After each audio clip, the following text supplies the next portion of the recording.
We're back, ladies and gentlemen. We are back. yes, good people, boys and girls, gentlemen, women. We're here. We're back on yet another episode of the Home and Abroad podcast. And my name is Akin, for short. And with me today, I have my co-host. It seems like Kesh was already. When we are waiting for us to introduce our. No, it's my. That's what I thought. But go on. So I'm not going to follow the norm. We're not following the norm this year. We told you we're not doing the norm. We are doing the unusual. Accept it. Yes, we are doing the unusual. We can't be using prior knowledge for a new disposition or dispensation. No. I'm a machine learning model. My bad. After I've introduced myself, Kesh, you follow. What's your name, people? Introduce yourself. You cannot introduce yourself. You say we are not following. My name is Kel, and I am a young our fresh girl, and she smells.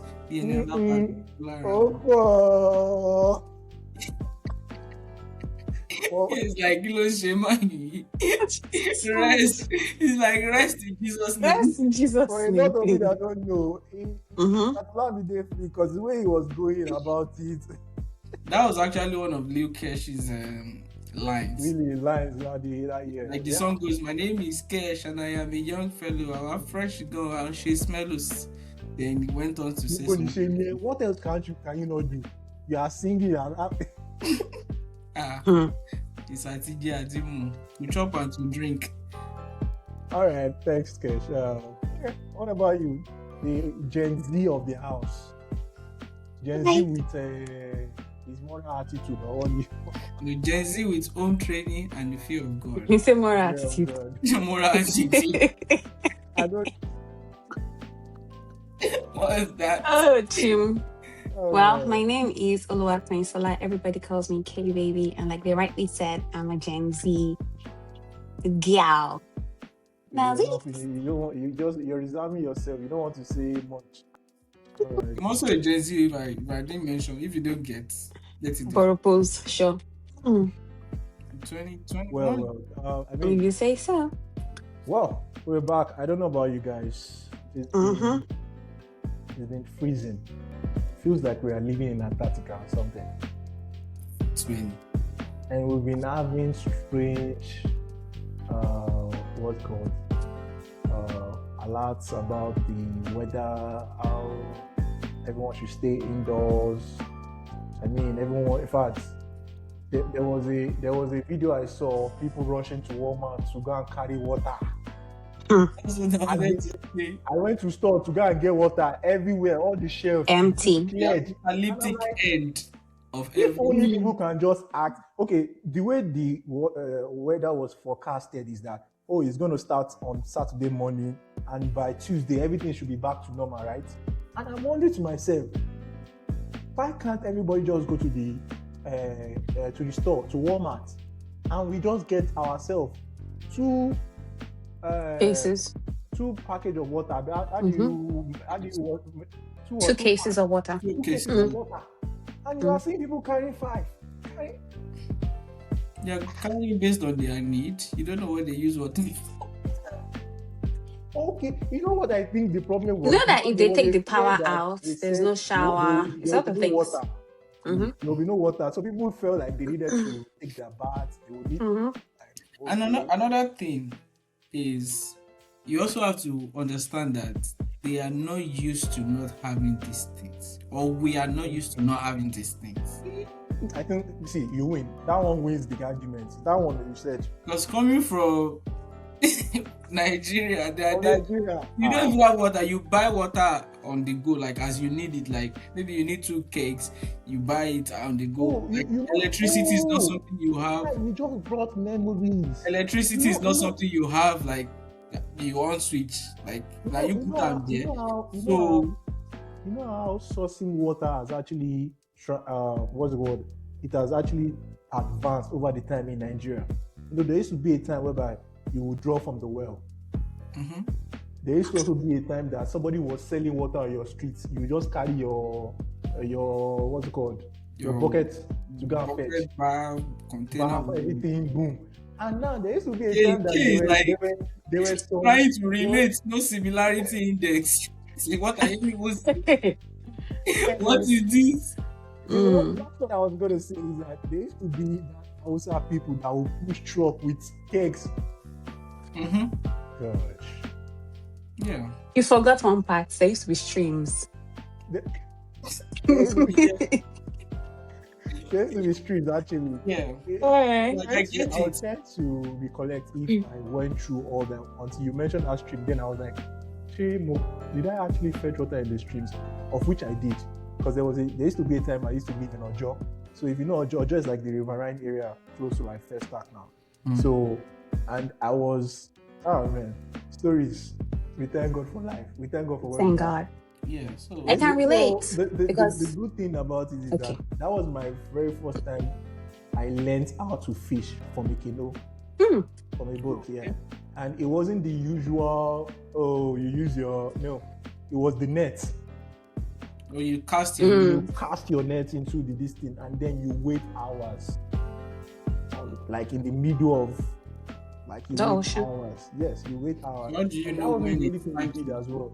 Then we'll now go into jungle and capture crabs. And there was a special way we capture crabs. We used the tin of like all these butters, and then we attach like a rubber so that when the crab is crawling out of the hole, and it closes itself, and then we pick up the traps at the end of the day. So when you cast nets, how do you know when it's time to, like, what's the indicator? That's the thing. So when you cast net, you hook it. There's a thing you hook it to on the canoe. So you leave some of the net will have like some like on the boat. So the moment something starts moving, you know from the net. Okay. So it begins to fall into the net. So when you cast, you leave some inside the boat. You're not casting like almost everything. Everything. So that was what I thought we were doing then. I don't know if that was the true nature, but that was some interesting. That was some memories. And I don't know how you guys spend your weekend? How did you guys spend your weekend? Just indoors. Watching TV, doom scrolling, and making plans. Well, did you watch any movies? Huh? Did you watch any movies? Yes, I did. Let me guess. The Reap. The Reap? No. Oh, you guys don't know what it is. Yeah, no. I can't even ask you what you guys view of that movie is. No. It was even a YouTube movie, one of these, which is very unusual. I was like, why are you laughing, Kay? Because it's on YouTube. Yes, YouTube. Can't you watch food on YouTube? No, you can. I've seen The Reap, but yeah. You've seen The Reap? Yeah. What is The Reap? How would you rate The Reap, though? Okay. I'll give it maybe like 8 out of 10. That's good. That's a strong score. Is it on Netflix? Yeah. Yes, it is. Okay. What is it about? Like, brief summary. Or what is it close to?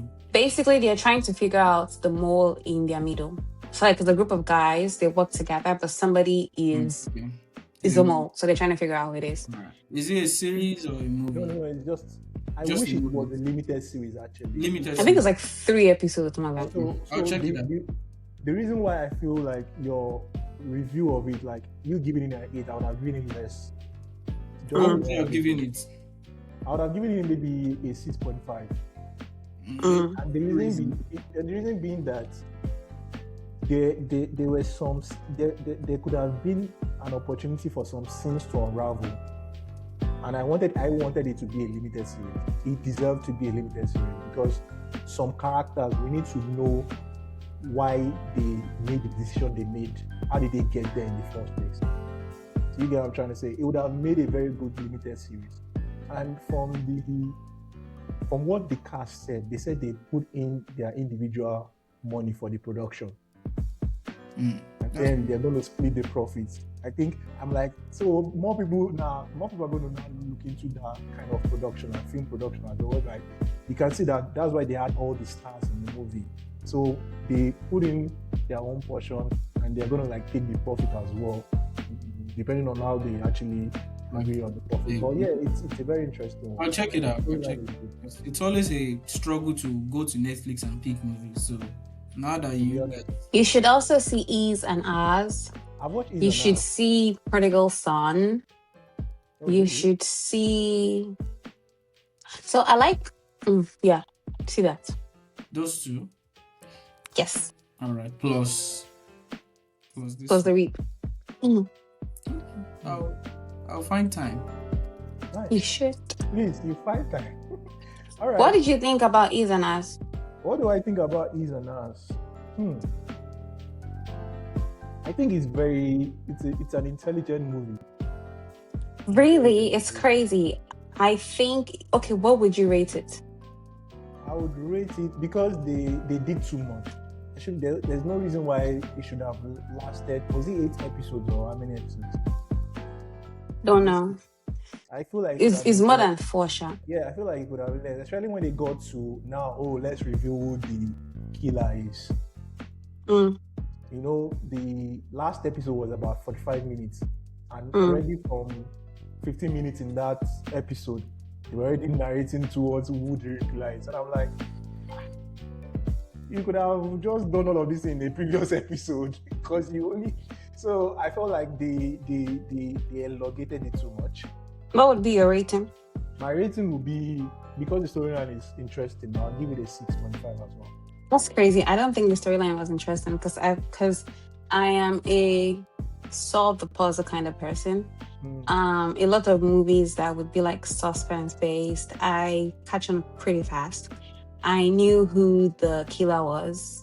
I think by the second episode, I knew who I thought it was, and who I thought it was in fact, yes. You people that say you knew from, you know the strangest thing? People said they knew from the first episode, and I'm like, you are a liar. So, I can only speak for myself because I am a big psychoanalysis person.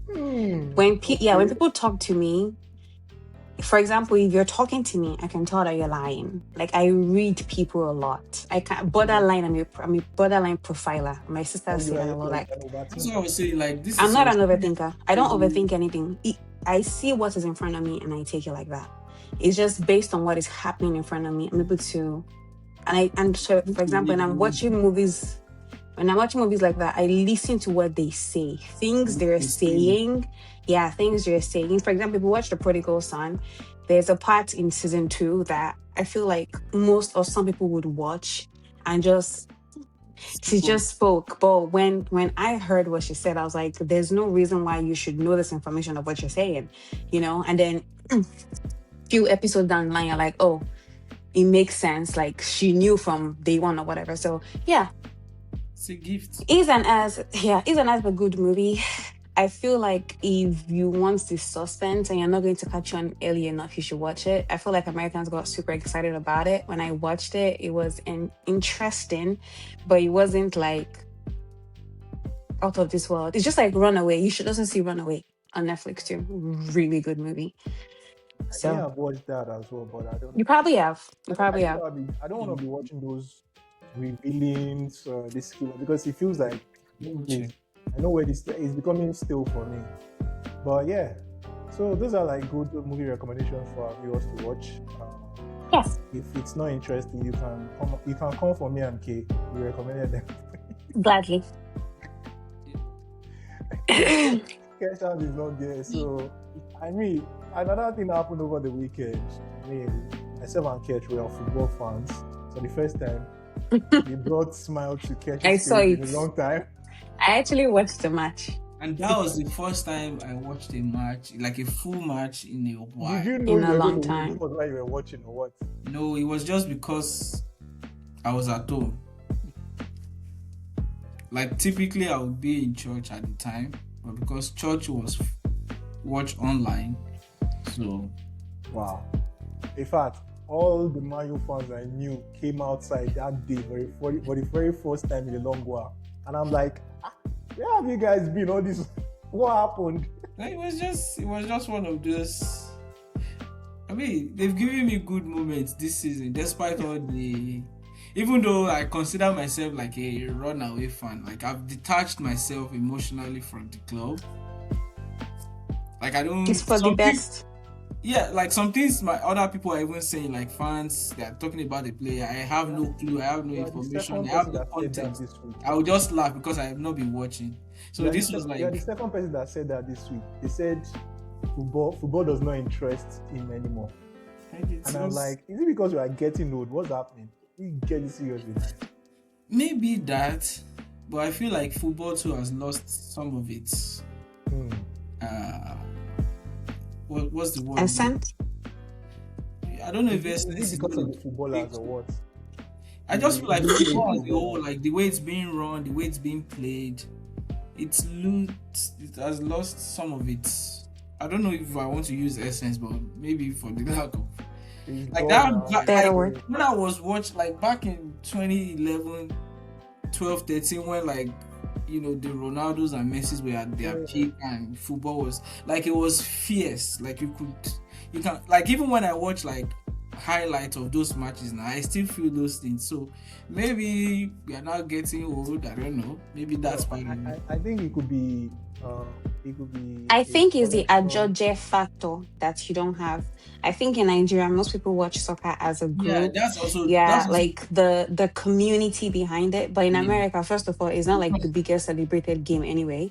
So most people are in the convenience of their houses and stuff like that. That's also part. I mean, they do have like, they watch food, like the fans gather. They disrespect it here. They disrespect it here by calling it soccer, and I'm like, come on. That's even fine. That's even fine. But I feel like, because a friend of mine actually sent me a reel on Instagram showing people watching ball back home with all the sweat and the spit. I'm like, this is also what makes, like, part of it makes it sweet. Just that shouting and yelling and the sweat and the. And going crazy. Going crazy makes it. Another thing somebody said, that I'm glad you brought up the watch place we go to watch. They said they've also contaminated it by all these like in-game live scores app. Like you could be watching a game and somebody's already telling you that they've scored, and you're yet to see who scored on. That is it. I mean, I can even pardon that because it existed back then too. Even for if you bet or do like, you would be monitoring the game online, so you could see like live scores. But even at that the thrill of watching the game as a group gives it a different. And also watching a live game in the stadium too was different too. So that was also different. So I guess that plays a part in it. Yeah, that's a very good catch up. I like just how things up Man U, and I don't think that run is gonna be for long. I don't mind. I'm gonna take my win, celebrate the moment. W's in the chat. W's in the chat, bro. If you are not even expecting anything you get, anything you see, you take like that. But because it was you guys, I'm happy. Like. You guys. For people that don't know who he's referring to my club. So yeah, don't worry, we'll be back. It's just one of those times. I mean, I wish you all the best, but at the same time, I don't wish you the best. You wish them whatever they deserve. Whatever you get. Whatever you get. So I want us to do something real quick. I won't say it's what's called. It's unusual. I don't because of the sacrilege behind this. I don't want to say it's unusual. I think it's the wrong word to use. All right. So because normally we are supposed to propagate the news, the good news, and lately I've been doing a lot of reading, like Bible study. Yes. So as many of you that don't know. Hallelujah. To start a church. My middle name is Samson. Yeah, so did you have dreads growing up? I did. Okay. I did. My dread was cut at the age of 2 by my dad because he said he didn't like it. It was everywhere. He didn't I'm like trying to it. even Just- imagine you with the dreads. I can't even imagine myself in dread. I'm glad I never. Honestly, it's one of those instances I would say because till today, right, I still ask if I have like baby pictures, and they say no, you don't have baby pictures, and I'm like, thank God, though. Like no baby pictures of you with dreads. No baby pictures of me. I don't With have baby dreads pictures. or with baby pictures, period. I don't have baby pictures. I hate to say this, but that's very suspicious. Are you sure you know this? I don't. You think Are this you was sure me? you're not adopted? I No, know. you think this. No. Oh, it not steal I you. wasn't swapped at the To me, you just grew up and you became acting like Adam, Which kind of girl is and this? God created man in His image. I wasn't Acting. swapped as a kid. It's just that you know, if you come from the You kind weren't of, happy as a kid. I wasn't swapped as a kid. That's what I said. If it is that's what Oh, you're swapped.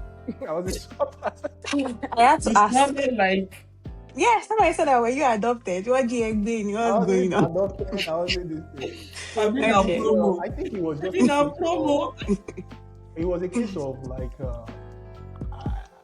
I was giving birth at a time whereby my parents were separating.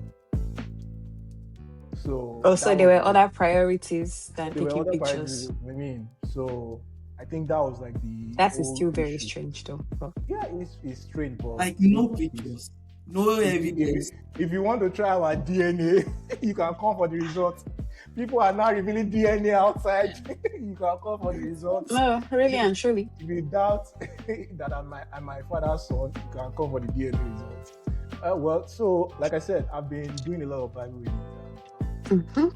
I came across this very particular Bible verse, and I was going, Okay. and it actually shaped my question to you guys. Let's go to church. What's the Ladies and verse, please? gentlemen. Glory. Yeah. So it's New Clerical age church, pastor. New age pastor. a new age pastor. You guys see the Drewski skit? I saw it. Just Yes, I saw it. You know which one is even, you know what is even funnier? Those people that replied, those pastors that replied. They have no business replying. It's just like as guilty. Charged as, I And mean, guilty as and charged, or whatever they say. In their dressed Gucci and But the crazy part of me was, you get it pregnant with a God. What a God. You get it pregnant with a God. How? bro. So yeah, Yeah. as I was saying, guys. So it's I know it's a very popular verse. It's 2 Corinthians 10, 4 to 5. For the weapons of our warfare are not carnal but mighty through God to the pulling of strongholds, casting down imaginations and every high thing that exalted itself against the knowledge of God, and bringing into captivity every thought to the obedience of Christ. And I'm thinking to myself, imaginations, thoughts, Mhm. those are like really what's happening there. I know Emi Okukun out any spirit of that. Never. Oh, Jesus Christ. We have to wait for Kesh to get his light back on. Never. Like the fuel, like generator finished. Back to what I was saying, right? So it was on the issue of on that particular verse, and I think that's what shaped the topic I'm going to say. Okay. When the Bible was referring to like strongholds, I was thinking in my head. So you know how Bible is so contextual, right? You need to understand the context, and you not draw from your own understanding. But the context is always in the Bible, like it's in the paragraph basically. And the first verse talks about the strongholds, you understand? And then the next verse now even talks about, the first verse mentions the stronghold. Then the second verse, or the following verse, mentions what that strongholds are, which are like our thoughts, imaginations, which are against like what the knowledge of God, what God thinks of us, situation in that sense. And I'm thinking, like, guys, what are situations you've ever been in, like self-sabotaging situations you've ever been in? Like, you know how you could self-sabotage by our own self? If my question makes sense.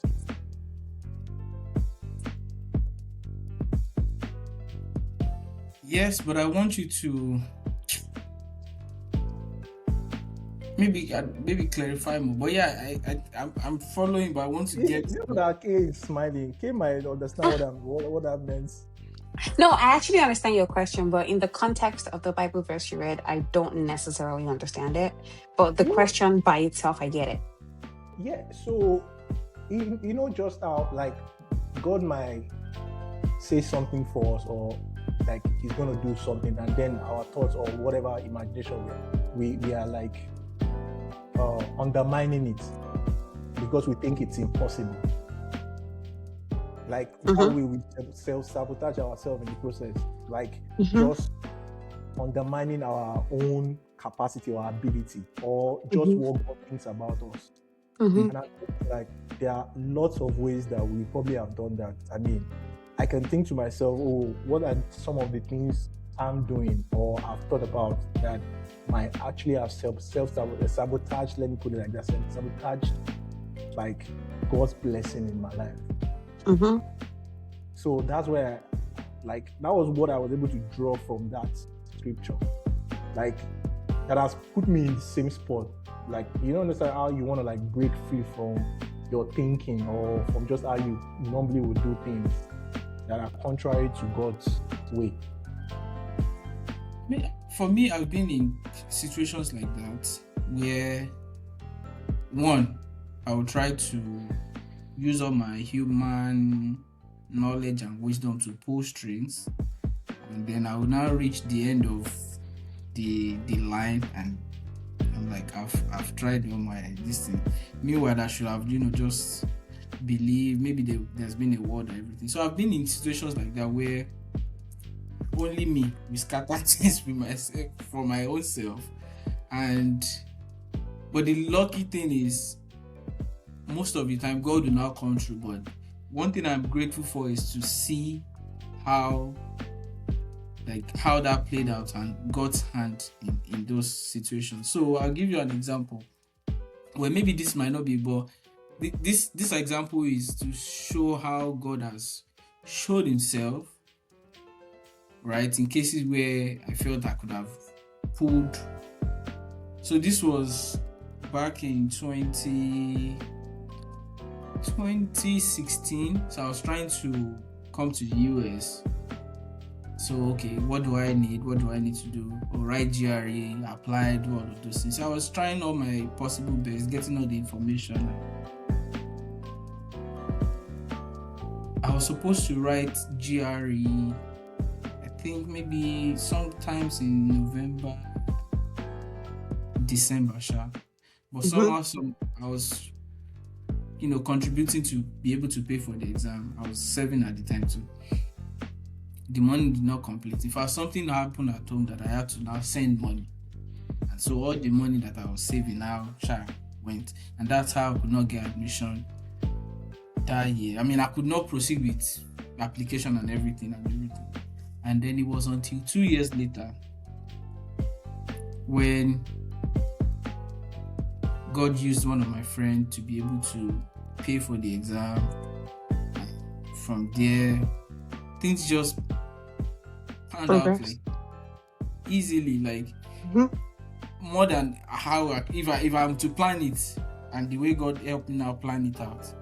There were two different outcomes, and the ease of going through that situation was totally different. So, and I've had that kind of case. How do I put it now?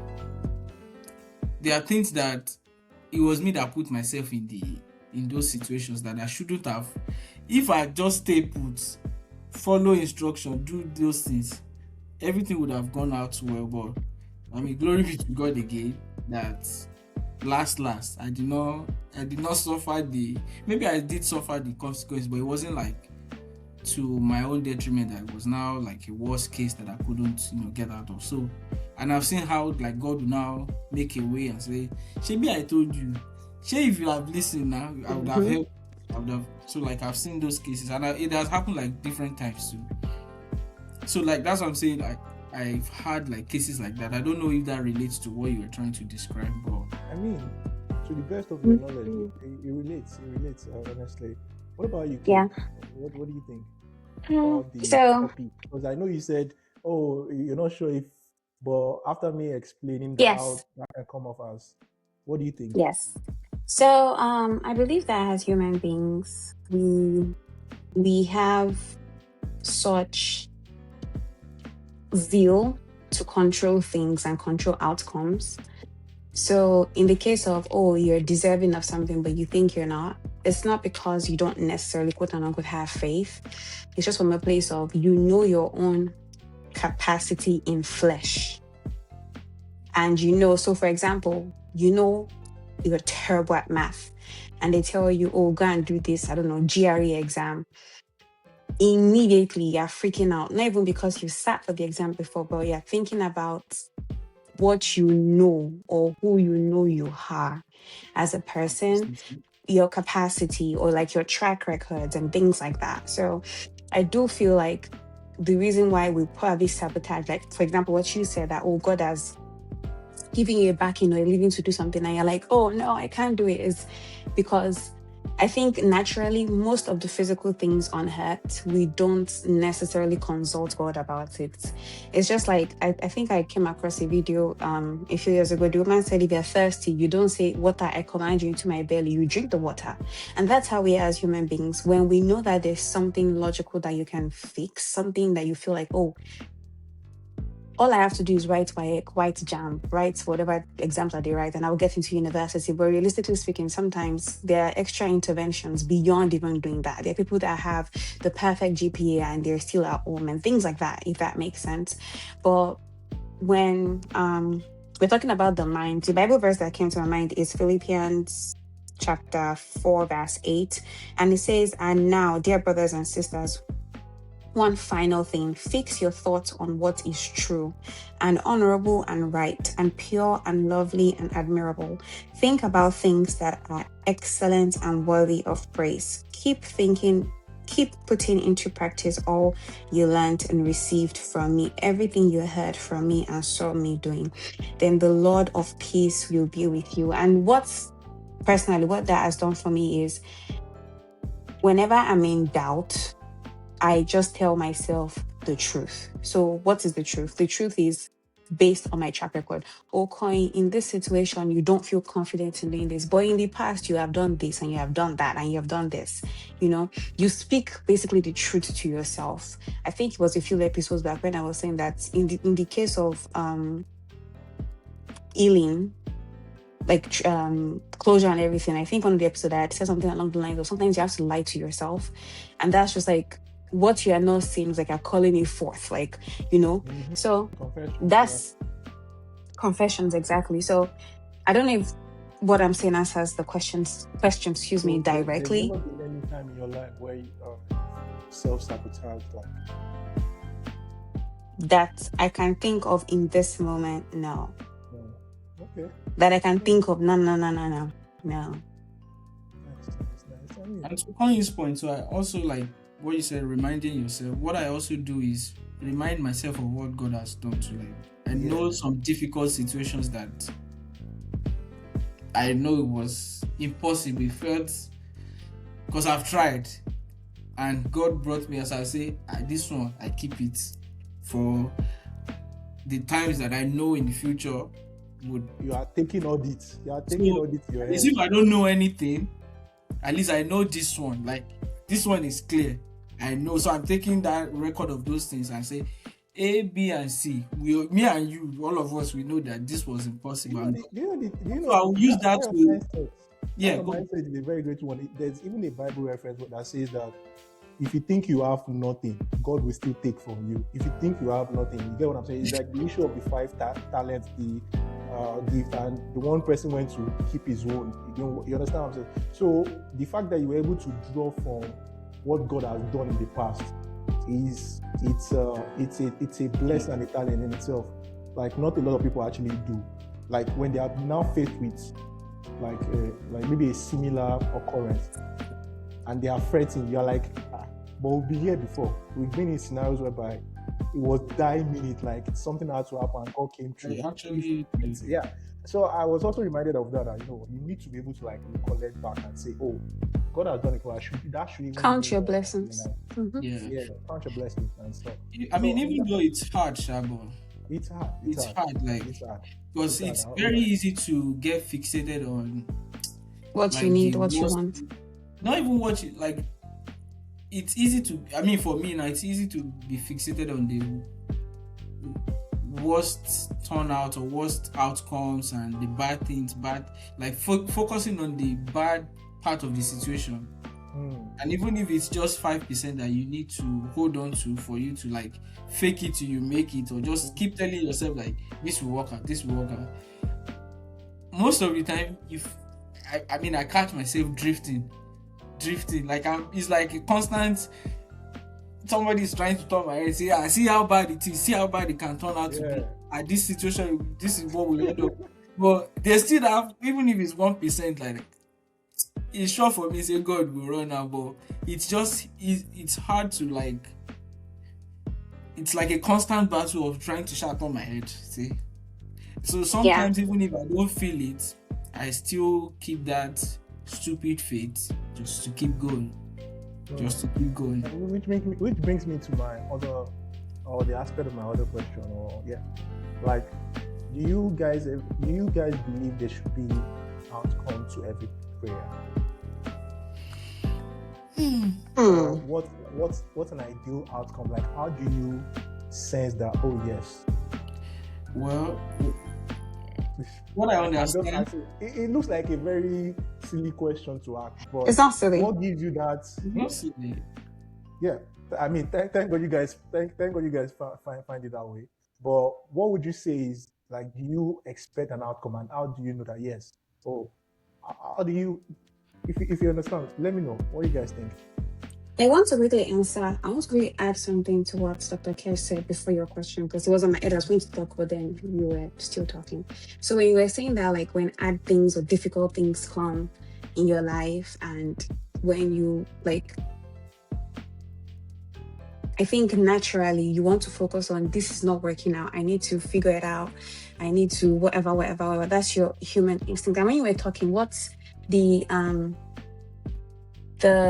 story in the Bible that came to my mind was when Peter was walking on water, and Jesus had called like onto Peter to come, and he was walking, and then all of a sudden he took his gaze off God, and then I guess that's when he realized, oh my gosh, I'm walking on water, like there's a storm, there's this, there's that. So practically it's difficult to be like, God, my life is falling apart, but I'm still, keeping my gaze on you, keeping my eyes on you, or whatever the case might be. But honestly, what works for me personally is just keep your eye there. Is hard. It's just like, God, you are the last breath that I need for this thing. I don't know how it's going to work. I don't know where, and I have a testimony on. If I have to, maybe at the end of this, I'll share my testimony on this platform, where it's just like, God, you are is either you know that there are situations in your life where you're like, oh, I can call uncle this and I can call auntie this. This one was the situation of it's either you do it or you do it. Like there's no choice. Yes. Nobody can do it. No, except nobody. I like the way baby said that. And you said that. Mm-hmm. My mind went back and was fixated on the first sentence of that Bible verse I read. He said, for the weapons of our warfare are not carnal. Like, they are not human. Don't think of it as humanly. Don't think you have a part to play. Don't feel like, oh yeah, I have to do something. And that's what he's typically saying. It's just, you need to just direct it to God. Like, but they are mighty through God. You understand what I'm saying? So you can see, I'm just trying to draw inference, understanding from what you guys have said, which is interesting. About you, Dr. Kesh, about to say something before I went back to what you were saying. I think I forgot, but one thing I put out here is one of the saved prayers I have. So it says, God, in you I have all I need. But when trial comes, sometimes I forget that you are in control. I need you to make me strong and courageous. Please give me the courage I need to trust in you. Remind me that you're with me and that you continue to instruct and guide me. I have something like that again, like a similar prayer, but like it's very easy to just quickly forget. And that instinct, that natural instinct that we have to always be in charge, be in control, or look at the pieces and we want to like human I want to at least I don't have it's X and Y that I have. Let me try and see if I can make this X and Y work. But at the end of the day, it will still not work. So you have to, if possible, quickly realize and just let it go and put everything in God's hands. Or you try. You now reach that end and you figure it out like, well, at this point, nobody can do this thing. Like, I've reached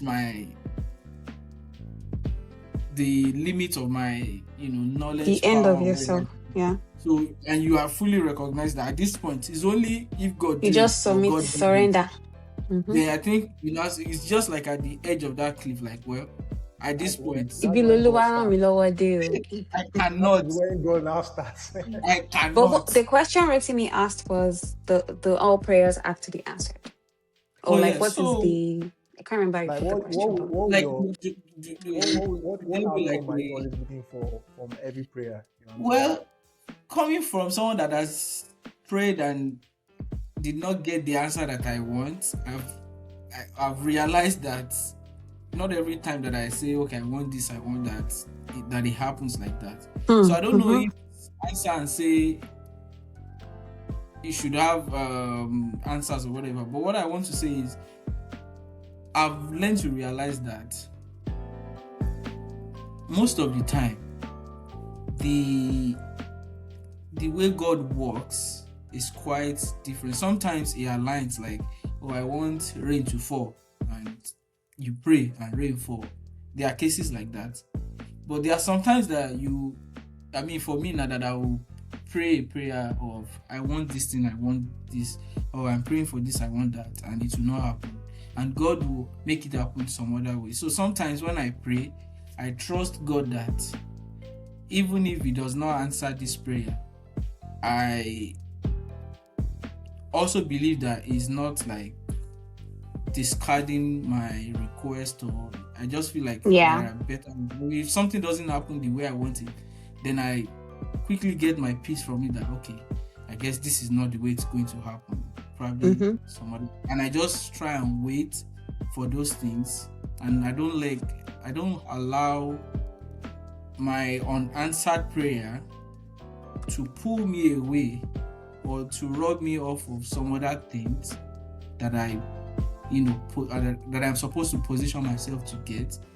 Because again, there are some things that I'm already getting, that I've gotten, that I'm still getting, that I'm not praying for those things, and it's happening, and I'm not you get. So like I don't want to be that ungrateful fool. Like, you get, it's like ungrateful fool. You want to move to another room, but you have a room, you have food, you have internet, you have all those things. You're not paying attention to those things. So I don't want to get in the mix of. So sometimes when I pray and it doesn't get answered in the point, I feel like so that's why I can't answer if a prayer should have like definite answer of yes or no. So it's hard for me to answer. So for me, okay. So for me, my understanding, like Gokesh said, is that there's such a thing as praying amiss. So like, I don't know the other English to use for it, but like praying, I don't say the wrong prayer because there's no. Yeah. So for example, the Lord's Prayer says, Our Father who art in heaven, hallowed be thy name, thy kingdom come, thy will be done on earth as it is in heaven. So I feel like if you're praying in the will of God, if the prayers you are praying to God is also in alignment as the will that God has for you, things will fall into place. In fact, there are certain things that you will not even pray about. It will not be a prayer point, because if you're already in alignment and in the will of God, if you're in alignment with God, there are certain things you will not be praying for, because it's not in the will, or it's not in alignment rather. Right? So that's how I see it. So I feel like if I go to God and I pray about something over and over and over, it's only if it's something that it's very peculiar. Like this one is out of my control, then I'll continue praying about it. But if I pray about something and I get an outcome, and that outcome is not what favors what I prayed for, I just take it as it is. Because in a lot of cases, most of those things that we pray about, typically, not all, but some of them, when the outcome comes, is something that you can't control. That's why I've gone to pray to God about it. Most of the things that you can manipulate or somewhat control, you don't even pray about it. Or maybe you pray about it, you get the wrong one, you got meet uncle this, uncle that, all that good stuff.